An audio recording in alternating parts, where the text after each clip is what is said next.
สบายดีมื้อนี้ขอต้อนรับเข้าสู่ลงเอาลาวสบายดีมื้อนี้ขอต้อนรับเข้าสู่กดจิสายเล็กสายล้วนสายกระตุกกันอยู่นี่มื้อนี้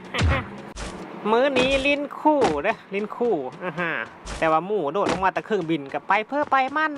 เก็บของก่อนอยู่หึงไม่ได้ตอนนี้เขายิงโหดแตะเล่ไปหาหมู่ก้อนบาทนี่หมู่ก็อยู่ไกลแท้ใด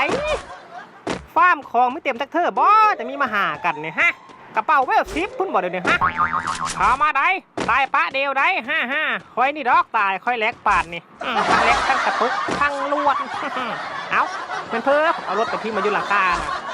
เขาไซกับเบิ้งยี่ห้อเพิ่มมันจะมีเตะโอ้ย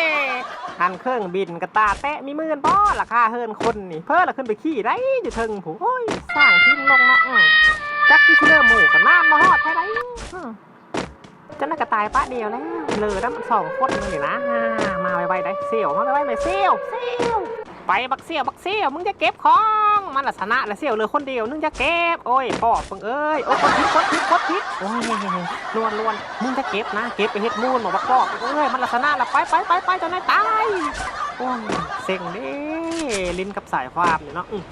โอ้ยเขาก็มายิงโหแตะนะแม่เนาะล้วนหันเด้M79แห่งเหลือ2 ลูก1โอ้ยตายป่านนี้หมูกอะฟาร์มอยู่หันละเอาเห็นแล้วตักเอาล้วนตักประตูตักแลกนั่น